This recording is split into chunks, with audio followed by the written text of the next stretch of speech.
إلى حضرة حبيبنا وشفيعنا رسول الله محمد صلى الله عليه وسلم ثم إلى أرواح والدينا ووالديكم وأمواتنا وأمواتكم وأموات المسلمين أجمعين ولمن عمر هذا المصلى سابقا ولاحقا ومصنف هذا الكتاب الحبيب عبد الله بن حسين بن طاهر وأصوله وفروعهم أن الله يغفر لهم ويرحمهم ويعلي درجاتهم في الجنة ويفتح علينا فتوح العارفين ويهدينا إلى صراط المستقيم وإلى حضرة النبي محمد صلى الله عليه وسلم. الفاتحة. أعوذ بالله من الشيطان الرجيم. بسم الله الرحمن الرحيم.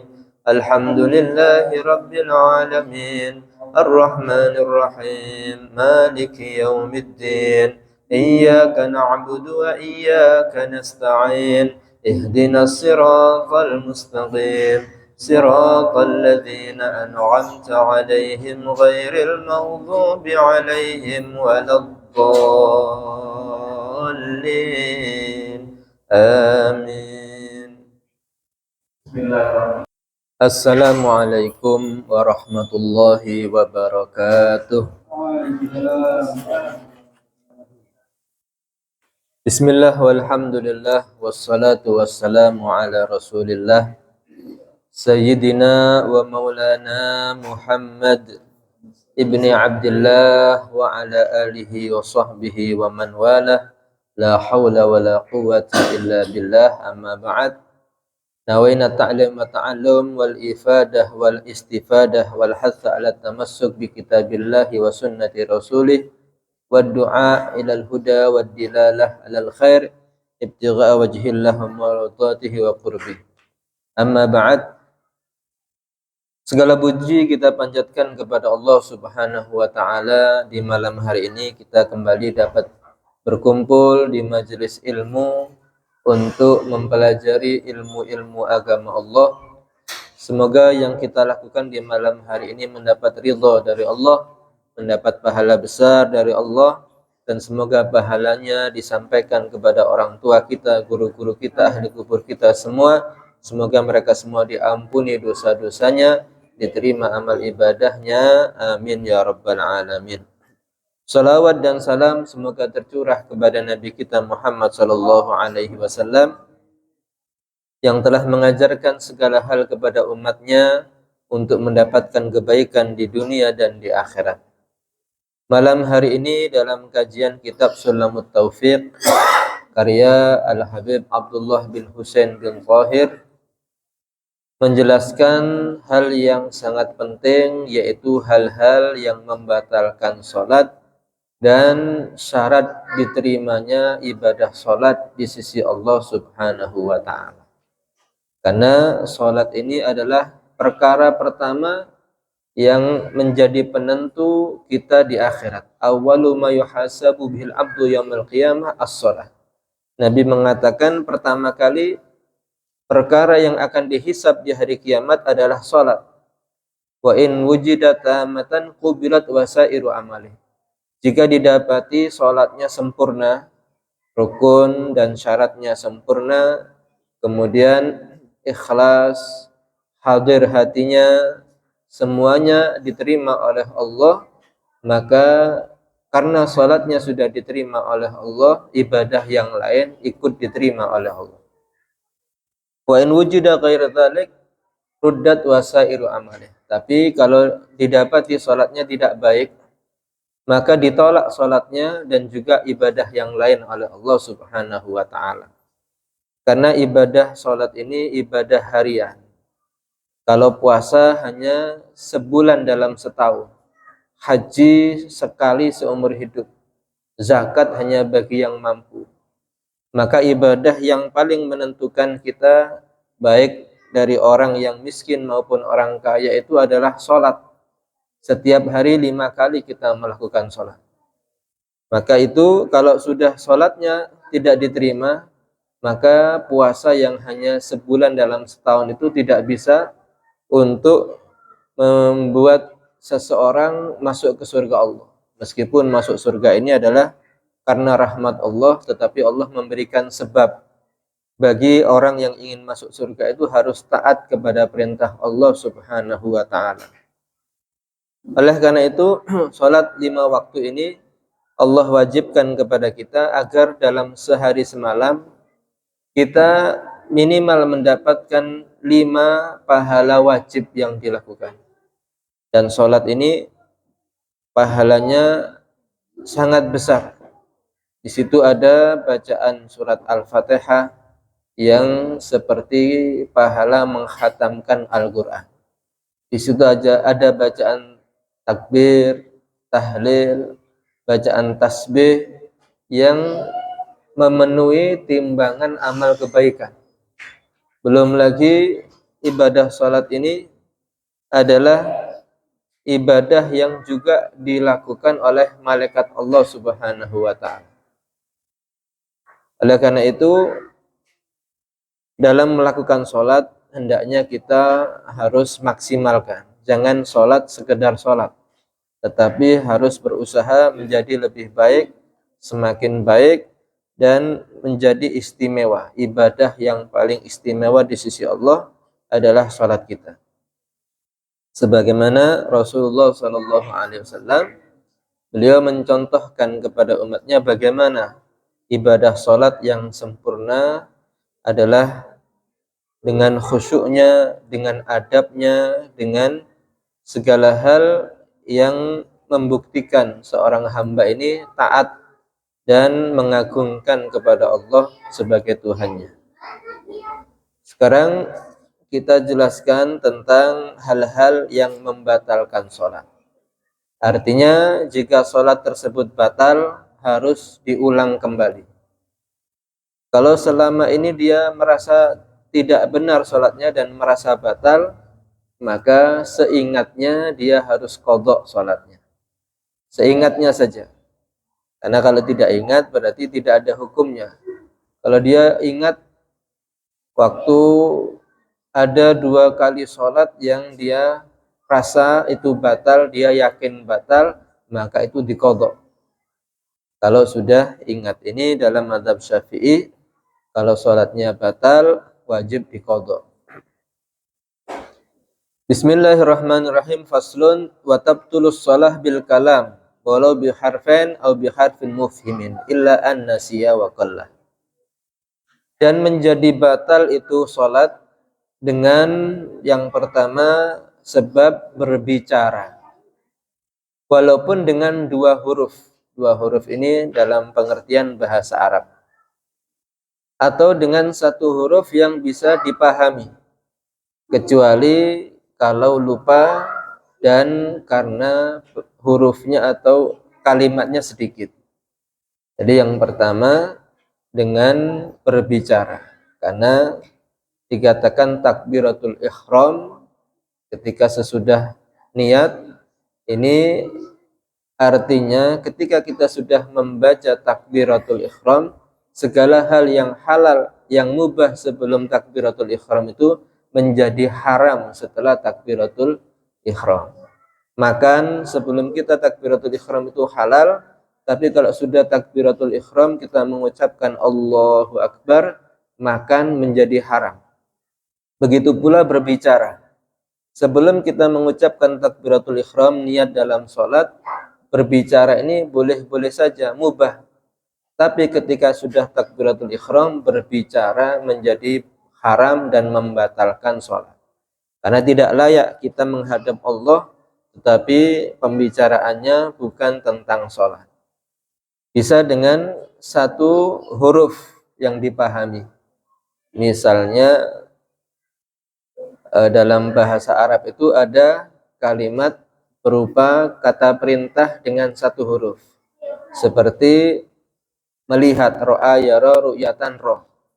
Misalnya ada orang yang ingin melewati orang yang sholat di depannya. Kemudian dia mengucapkan roh. Roh ini artinya lihatlah. Maka itu 1 huruf tapi sudah memahamkan. Ini membatalkan sholat. Atau 2 huruf meskipun tidak membatalkan, tidak memahamkan, maka juga membatalkan sholat. Misalnya ada orang mau mengetuk pintu rumahnya, dia mengucapkan la misalnya, tidak, artinya itu dua huruf lam dan alif dipanjangkan, itu membatalkan sholat. Ini pembicaraan selain zikir atau bacaan dalam sholat ini membatalkan sholat. Dengan bahasa Arab, apalagi dengan bahasa selain Arab. Kalau pembicaraan tapi sifatnya masih berhubungan dengan sholat, ini tidak membatalkan. Seperti ketika ada imam sholatnya salah, itu diingatkan. Kalau laki-laki disunahkan membaca tasbih subhanallah.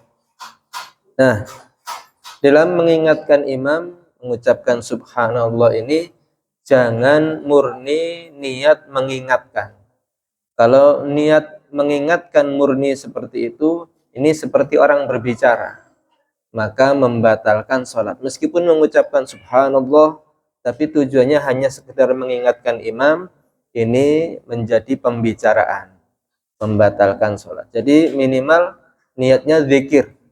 Subhanallah itu untuk berzikir, dan kalau misalnya digabung dengan mengingatkan imam, ini masih ada perkhilafan, masih diperbolehkan. Tapi kalau sekedar mengingatkan dengan bacaan tasbih tanpa niat zikir, ini bisa membatalkan sholat, karena tujuannya itu berbicara, bukan berzikir. Padahal berbicara dengan satu huruf saja itu membatalkan sholat. Oleh karenanya kalau misalnya kita tidak tahu bagaimana mengingatkan imam ini, jangan kita ikut-ikutan membaca tasbih. Yang satu sudah subhanallah, yang sini ikut-ikutan. Nah, khawatir yang ikut-ikutan dengan niat tidak berzikir, ini bisa batal sholatnya. Atau karena lupa. Nah, lupa ini ada kalanya orang itu baru masuk Islam. Orang baru masuk Islam jam 5 sore misalnya. Kemudian setengah 6 dia ikut sholat maghrib. Kemudian dalam sholatnya dia berbicara. Misalnya dengan beberapa kalimat, beberapa kata, ini masih diperbolehkan. Kalau sedikit ini batasannya adalah 6 kata. Batasannya dengan 6 kata. Kalau sudah lebih 6 kata, ini membatalkan sholat meskipun lupa. Nah, pernah diceritakan itu satu kali Rasulullah SAW sholat, entah sholat asar atau sholat zuhur yang seharusnya 4 rakaat, Nabi ini setelah tahiyat awal atau di rakaat kedua, Nabi langsung salam. Maka sahabat yang tahu bahwa Nabi ini jumlah rakaatnya kurang 2 berkata di belakang, "Atuksarus shalah ya Rasulullah." Nah, ini dengan kata berjumlah 6. Atuksarus sholatu ya Rasulullah. Ada 6 kata. Apakah diringkas sholat ini wahai Rasulullah? Yang asalnya 4 kok jadi 2. Nah, di situ Nabi ingat bahwa rakaatnya kurang, langsung Nabi berdiri untuk melanjutkan sholat, tidak membatalkan sholat. Karena jumlah huruf atau jumlah kata yang diucapkan sahabat tadi pas 6 kata, tidak lebih dari 6 kata. Nah, itu menjadi syariat. Nah, Nabi itu kadang-kadang dibuat lupa oleh Allah bukan karena sengaja. Semuanya untuk syariat. Kalau Nabi tidak pernah lupa, maka hukumnya orang yang lupa ini membatalkan sholat. Seperti berbicara tadi, kalau Nabi tidak pernah lupa, misalnya tidak pernah sholat itu Nabi lupa, maka setiap orang yang lupa rakaat, lupa misalnya ada yang ditinggalkan bacaannya, ini langsung batal sholatnya, harus ngulang dari awal. Padahal tidak, orang yang lupa rakaat itu tinggal nambah saja. Orang yang lupa bacaan Fatihahnya dia baca apa tidak, tinggal menambah 1 rakaat, tidak dibatalkan. Nah, semua yang terjadi pada Nabi Muhammad SAW, baik dalam hal lupanya itu adalah syariat bagi umat Islam. Nah, itu tidak ada yang salah pada Nabi Muhammad SAW karena semuanya menjadi ajaran bagi umatnya sebagai kemudahan dalam Islam. Yang pertama yang membatalkan sholat adalah berbicara, meskipun satu huruf yang memahamkan atau dua huruf. Yang kedua yang membatalkan sholat ini wabil af'alil katsirati al-mutawaliyati, dengan melakukan gerakan yang banyak yang berturut-turut. Kasalasi harakatin, seperti 3 gerakan. Wabil harakatil mufritati, dan dengan gerakan yang keras. Nah, yang kedua dengan gerakan yang banyak, 3 gerakan. Nah, karena sholat ini innamas sholatu tamaskunun wa takhashu'un wa takhadun. Sholat itu harus tenang, harus fokus, harus khudur hatinya. Tidak boleh sholat ini banyak gerak-gerak. Pernah Nabi itu melihat ada seseorang yang sholat sambil memainkan rambut jenggotnya begini. Maka Nabi menyatakan lau khasya'atil qulubu la khasya'atil jawari. Seandainya hati orang itu khusyuk, maka dia tidak mungkin, artinya anggota badannya juga akan khusyuk, tidak akan main-main seperti itu. Nah, anggota badan ini kadang mencerminkan hati, meskipun tidak pasti. Kalau hatinya itu khusyuk, biasanya badannya tenang, tidak gelisah, tidak banyak bergerak. Apalagi kalau kita pendekatannya itu seperti ketika kita hormat kepada bendera. Ketika upacara bendera itu kadang-kadang seorang yang upacara bendera itu harus tegak lurus, tidak banyak bergerak.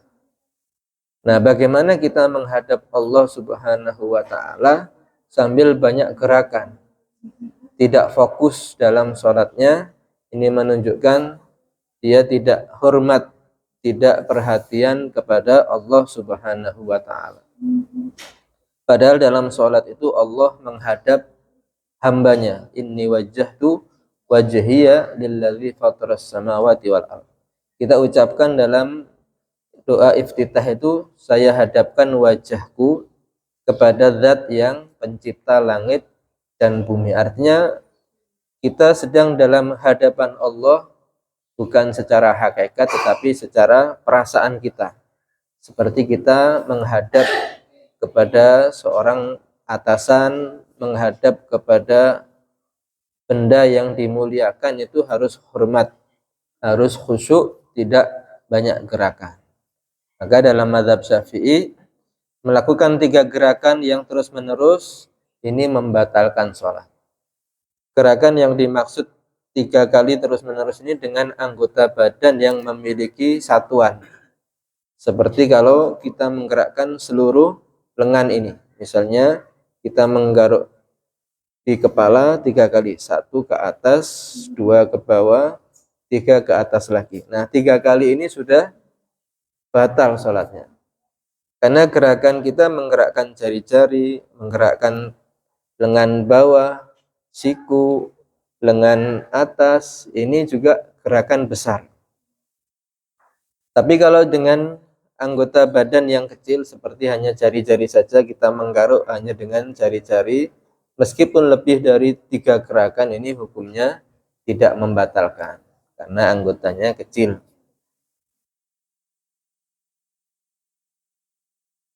Kemudian atau dengan satu gerakan yang merusak bentuk sholat. Misalnya sholat kemudian didorong oleh orang sampai terjatuh. Nah, ini otomatis batal sholatnya. Atau dia misalnya sholat, tiba-tiba ada misalnya itu kecoa atau apa, kemudian dia lompat. Nah, ini harus ngulangi dari awal, batal sholatnya. Karena gerakannya itu merusak sholat. Meskipun satu gerakan melompat ini, ya tidak ada dalam sholat ini gerakan melompat itu. maka membatalkan sholat. Dalam hal ini khusus mazhab Syafi'i. Kalau kita melihat di waktu musim haji atau umroh ke Mekah itu macam-macam gerakan orang sholat itu. Ada yang sambil gendong anak, ada yang sambil bawa air zam-zam dan sebagainya. Ada yang gerakannya ini tidak seperti orang yang khusyuk, banyak gerakan dan sebagainya. Maka kita jangan bingung dengan mereka, yang penting fokus dengan kita sebagai mazhab Syafi'i. Kalau mazhab Syafi'i ini harus menjaga kekhusyuan, anggota badannya tidak bergerak lebih dari 3 gerakan. Kalau 3 gerakan batal sholatnya. Kalau dalam niat mazhab yang lain ini boleh bergerak yang banyak. Misalnya dalam perang, sholat dalam keadaan perang itu Nabi dan para sahabat tetap melakukan sholat. Meskipun sambil mengayunkan pedang, sambil berlari, sambil menunggang kuda, tetap dalam keadaan sholat. Yang penting bacaannya itu dibaca. Adapun gerakannya ini masih ada perbedaan pendapat. Ada yang menyatakan dalam mazhab Syafi'i tadi 3 gerakan membatalkan sholat, atau 1 gerakan yang merusak ini juga membatalkan sholat. Kemudian yang membatalkan sholat lagi, wabil harokatil wahidati lil la'bi, dengan 1 gerakan tujuannya main-main. Nah, gerakan main-main ini ya tidak karena kebutuhan. Misalnya ya sambil balas WA, gerakannya sambil pegang HP, misalnya sholat sambil pegang HP kemudian balas chatting dan sebagainya. Nah, ini gerakannya main-main. Atau mendorong temannya. Kalau sholat, nah ini kan tidak ada gerakan mendorong dalam ini, main-main.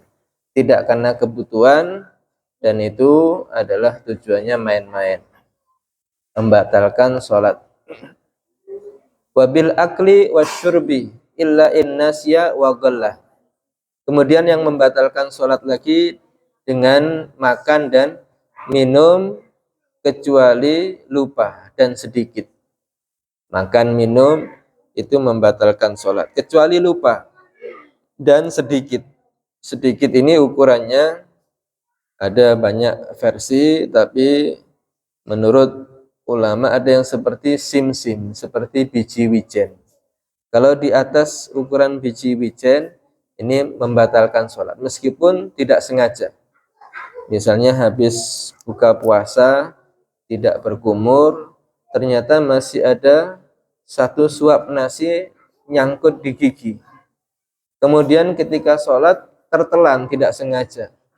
Nah, ini kalau puasa tidak membatalkan. Tapi kalau sholat, kalaupun lupa itu harus sedikit kali, di bawah ukuran sim-sim, biji wijen atau habbatus sauda. Ya, kalau di atas itu membatalkan sholat. Kalau sebatas rasa, misalnya orang habis minum kopi tidak berkumur, kemudian dia sholat. Ketika sholat masih menelan ludah yang ada rasa atau aroma kopi, maka ini tidak membatalkan sholat karena sebatas rasa. Bendanya tidak ada, maka kalau tidak ada bendanya masih tidak membatalkan sholat. Makanya sebelum sholat itu disunahkan bersiwak untuk membersihkan sela-sela gigi daripada makanan agar tidak membatalkan sholat. Kemudian wabiniyati qat'is shalah, yang membatalkan sholat itu dengan niat memutuskan sholat. Nah, dalam niat itu syaratnya diantaranya harus jazmun niyah. Niat ini harus kuat, tidak boleh niatnya melemah. Niat sholat itu dari awal takbir sampai salam tidak berubah, tidak terputus, tidak melemah. Itu syaratnya niat. Maka ketika misalnya kita tengah-tengah sholat mendengar HP berbunyi ada panggilan. Dalam hati kita ragu-ragu, saya putus sholatnya, bukan ragu-ragu, dia niat dalam hatinya memutuskan sholat. Saya putus sholat mau angkat telepon misalnya. Ternyata sebelum dia selesai, teleponnya tidak berdering lagi. Kemudian dia lanjutkan sholatnya, ini sudah batal.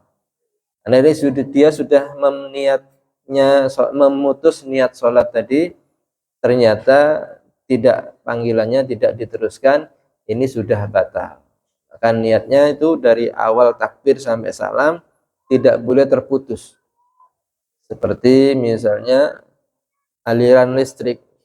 Kalau ingin lampu ini nyambung dari salurannya, maka tidak ada yang terputus dari aliran listriknya sampai ke lampunya. Ini supaya sah sholatnya, memutus sholat. Atau kita mendengar orang yang mengetuk pintu, kemudian kita niat untuk putuskan sholat, memutuskan sholat, ternyata orangnya tidak terdengar lagi, terus kita lanjutkan sholat, ini sudah batal sholatnya. Dengan memutus niat itu sudah batal sholatnya. Wa bi ta'liqi qat'iha, atau dengan menggantungkan untuk memutus niat, menggantungkan memutus niat. Contohnya, dia sudah ada janji dengan orang yang akan menjemput dia, berjanji 5 menit lagi orang itu akan datang. Kemudian dia tunggu 5 menit, ternyata orangnya belum datang. Dia lakukan sholat. Tapi sebelum dia takbir, dia niat kalau orangnya datang, nanti saya putuskan sholat saya. Nah, niatnya digantungkan untuk diputuskan dengan datangnya seseorang. Ini berarti niat sholatnya tidak kuat. Niat sholatnya ini ada cacat, karena masih ada digantungkan untuk diputus. Maka seperti itu, meskipun dia sholat dari awal, tetap tidak sah sholatnya, tidak menjadikan niatnya itu benar dan batal sholatnya. Babit taraddudi fiha, atau dengan ragu-ragu dalam memutuskan niat, karena ini sering dan orang itu tidak tahu, orang lain tidak tahu kalau orang itu sebenarnya niatnya sudah lemah dalam sholatnya.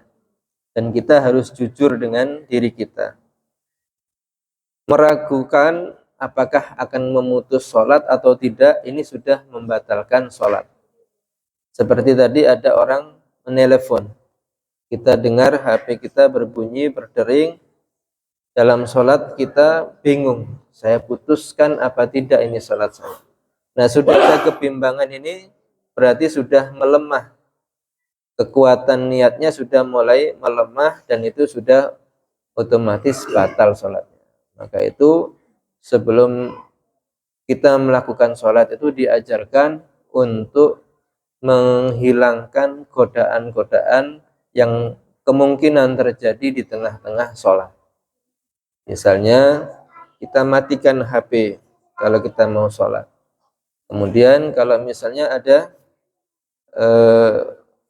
hal-hal yang mengganggu, misalnya perutnya sakit atau dia sangat lapar, tunaikan dulu hajatnya, buang air dulu, makan dulu, supaya apa? Dan di tengah-tengah sholat dia tetap tidak akan berubah niatnya. Oleh karena itu ada kemakruhan orang-orang sholat itu dalam keadaan-keadaan tertentu, karena khawatir akan merubah niat. Misalnya dalam keadaan menahan kencing atau menahan buang air besar. Dia ketika sholat bingung, saya batalkan apa tidak ya? Kalau tidak saya batalkan, ini khawatir keluar, tapi kalau saya batalkan, ya sayang sholat kita. Nah, dalam keadaan kebimbangan itu sholatnya sudah putus sebenarnya. Maka itu lebih baik sebelum sholat ini diselesaikan dulu hajat-hajatnya, agar sholatnya bisa khusyuk dan tidak batal. Kemudian yang membatalkan sholat wa bi an yamdhiya ruknun ma'asyak fi niyati taharrum au yatulu zamanu syak. Dan berlalu rukun sholat disertai keraguan di dalam niat takbiratul ihram. Jadi misalnya ada orang sholat, ketika sudah sampai ruku, sujud, duduk di antara dua sujud, dia kemudian terlintas ragu. Saya tadi baca takbiratul ihram apa tidak? Nah, kalau ragu di dalam selain takbiratul ihram itu tidak membatalkan sholat. Saya tadi ragu sudah ruku apa tidak ya? Maka rakaat yang dia lakukan itu tidak dianggap. Tinggal dia misalnya kalau dalam posisi sebelum ruku kembali ke berdiri lagi, kemudian ruku, i'tidal, sujud, nah baru mengikuti. Kalau sholat sendiri tinggal kembali ke posisi yang sebelum diragukan. Kalau dia ragu tidak sujud, maka dia berdiri seperti i'tidal kemudian sujud 2 kali. Tapi kalau dia mengikuti imam, ya berarti ikut imamnya, tapi rakaat yang dia ragu-ragu ini tidak disahkan, harus menambah 1 rakaat setelah imamnya salam. Karena hanya diwajibkan untuk mengulang apa yang diragukan, supaya yakin yang diragukan ini dilakukan. Berbeda kalau yang diragukan ini takbiratul ihram, karena permulaan sholat itu takbiratul ihram. Berarti kalau dia ragu apakah sudah takbiratul ihram, dia menyatakan semua yang dilakukan itu tidak ada. Maka batal yang ngulangi lagi dari takbiratul ihram sampai selesai sholatnya. Auyatul zamanusyak, atau panjang lama waktu ragu-ragunya. Ragu-ragunya ini dia bingung lama. Ya nggak selesai-selesai nanti sholatnya. Saya tadi sudah ruku apa tidak ya? Bingung, menunggu setengah menit, 2 menit. Ya sampai sejam pun kalau ragu-ragu itu tidak akan ketemu kepastiannya. Maka ya harus diulang lagi, batal sholatnya. Supaya yakin dia sholatnya benar, ulang lagi takbiratul ihram sampai salam. Jadi menghilangkan keraguan itu dengan cara melakukan yang diyakini. Itu daripada hal-hal yang membatalkan sholat. Yang paling sulit ini mengenai masalah hati, tentang ragu-ragu memutus sholat atau tidak, atau ada menggantungkan memutuskan niat dengan sesuatu, misalnya datangnya seseorang. Kemudian kita jelaskan tentang syarat diterimanya sholat. Nah, sholat itu sudah sah secara hukum fikih, tapi kadang-kadang tidak diterima oleh Allah karena alasan-alasan di luar hukum fikih. Dan ini disebutkan Bismillahirrahmanirrahim, faslun wa syurita ma'a marra li qabuliha indallahi subhanahu wa ta'ala an yaksida biha wajhallahi ta'ala wahdah. Pasal dan disyaratkan beserta hal-hal yang sudah berlalu, mulai syaratnya sholat, rukun-rukunnya sholat, hal-hal yang membatalkan sholat, itu agar diterima sholatnya di sisi Allah Ta'ala. Yang pertama, bertujuan melakukan sholat ini untuk Allah saja. Usalli fardhal isya'i arba'a raka'atin ma'muman lillahi ta'ala, hanya untuk Allah. Nah, salat yang khusyuk, yang ikhlas karena Allah inilah yang diterima. Kalau niat karena ingin dipuji orang, itu namanya riya. Nah, ini tidak mendapat pahala dari Allah. Meskipun sah, tapi tidak mendapatkan pahala. Dan ini berat, orang itu sholat dengan ikhlas. Ini memang sulit, tetapi itu harus diusahakan. Tujuannya adalah karena Allah.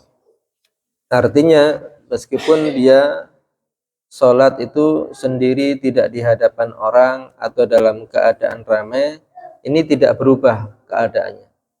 Bukan kalau ketika banyak orang sholat berjamaah dia lama sholatnya. Tapi kalau sholat sendiri ekspres, cepat.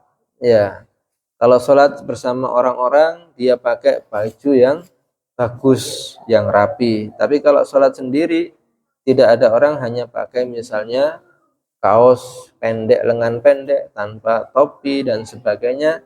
Nah, ini menunjukkan sholatnya berbeda, bukan karena dilihat Allah, tapi karena dilihat manusia. Nah, perbedaan keadaan itu menunjukkan adanya perhatian dia bukan kepada Allah kalau di waktu dia sendiri. Memang sulit, tapi harus berusaha ikhlas karena Allah Ta'ala. Wa an yakuna ma'kaluhu wa malbusahu wa musallahu halalan. Ini yang berikutnya, syarat diterimanya sholat ini adanya makanan, minuman, pakaian, dan tempat sholatnya ini halal.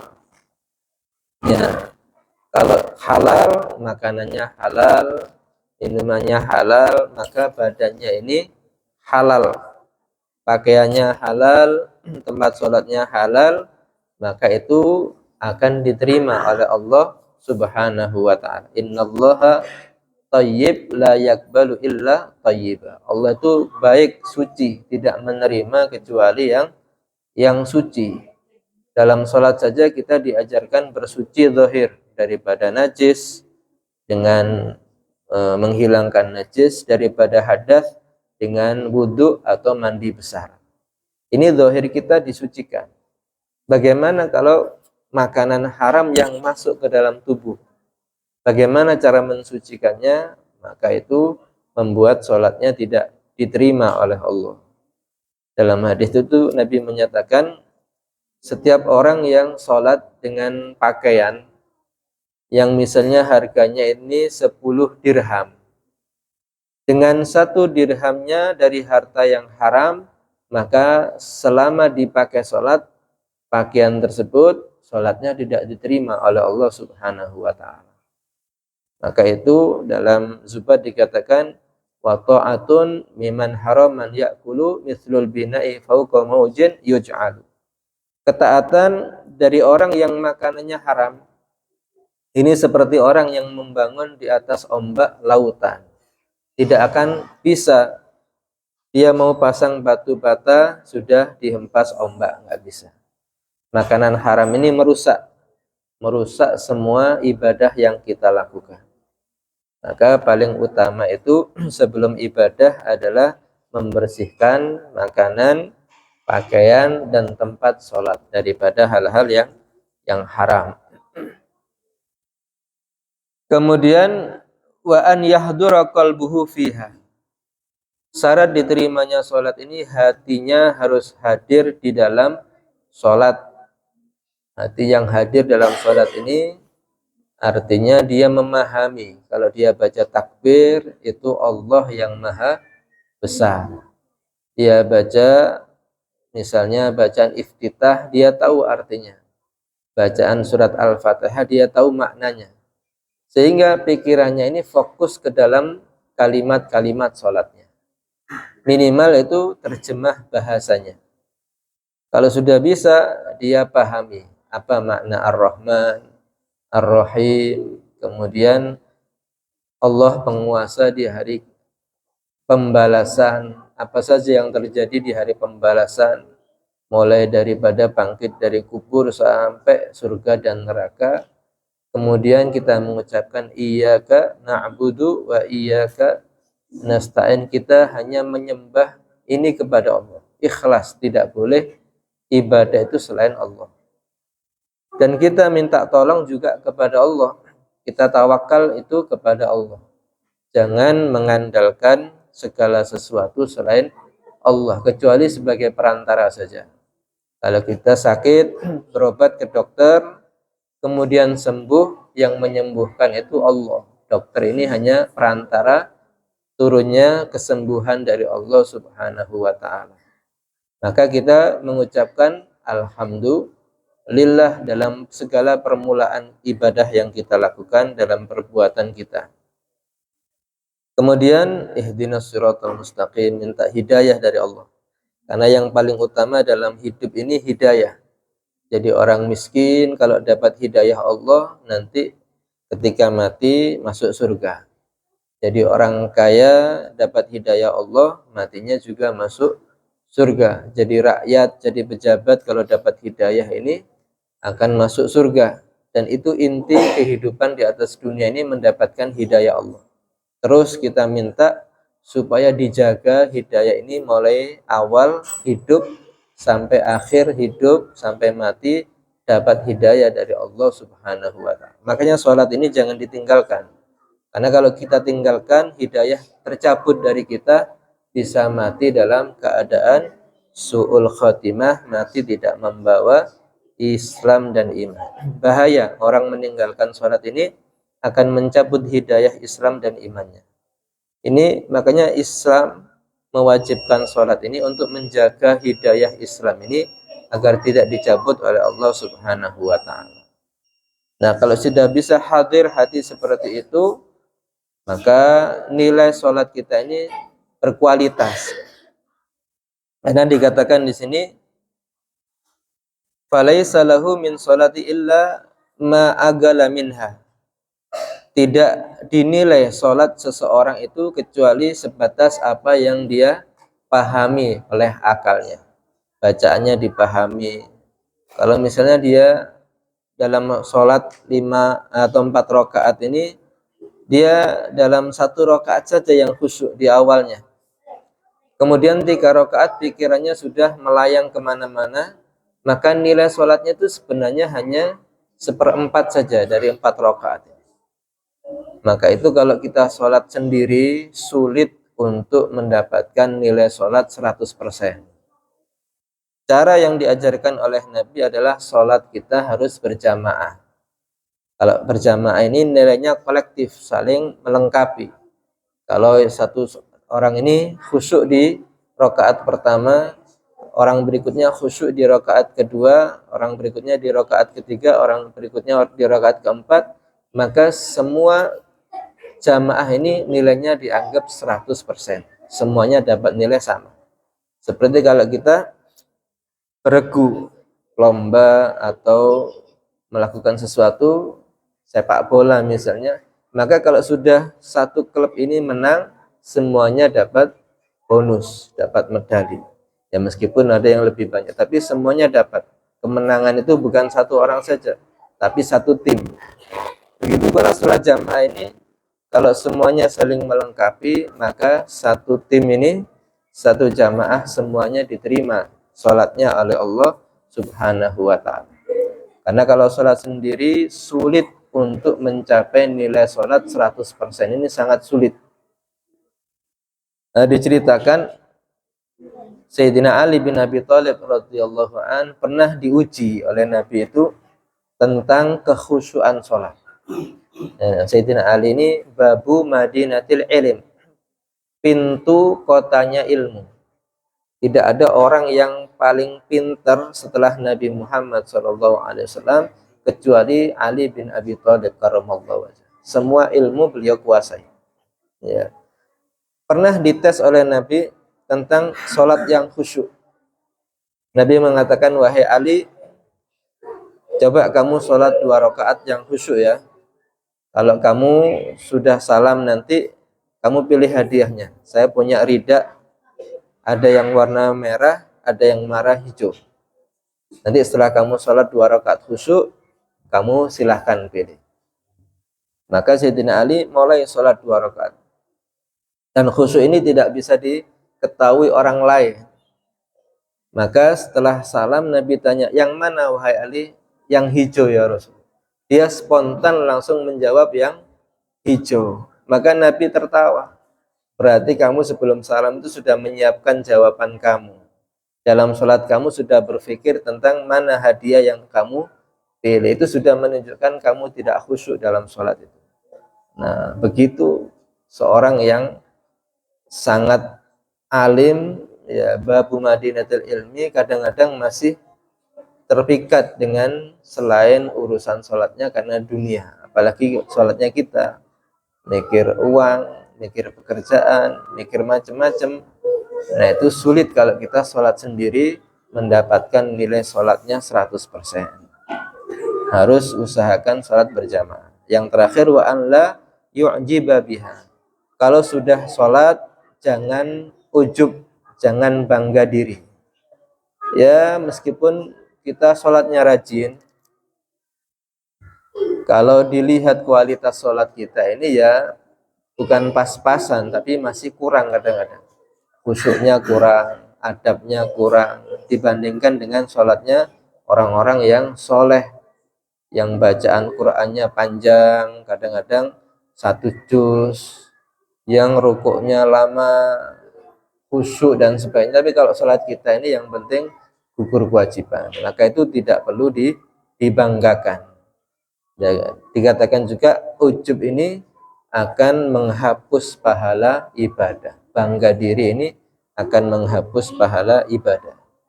Padahal yang dibanggakan itu harusnya Allah, yang memberikan kita badan yang sehat, memberikan kita hidayah Islam, memberikan kita semangat ibadah, itu semuanya Allah. Yang menggerakkan kita untuk sholat ini adalah Allah Subhanahu wa ta'ala, bukan diri kita. Buktinya banyak orang yang tidak digerakkan untuk sholat. Ya, maka kalau kita sudah baik seperti ini, sudah soleh, sudah taat, itu bukan karena kita yang bisa, tapi karena Allah yang mentakdirkan kita. Maka tidak perlu bangga. Kita bersyukur saja kepada Allah, dijadikan hamba-hamba Allah yang mendapat hidayah.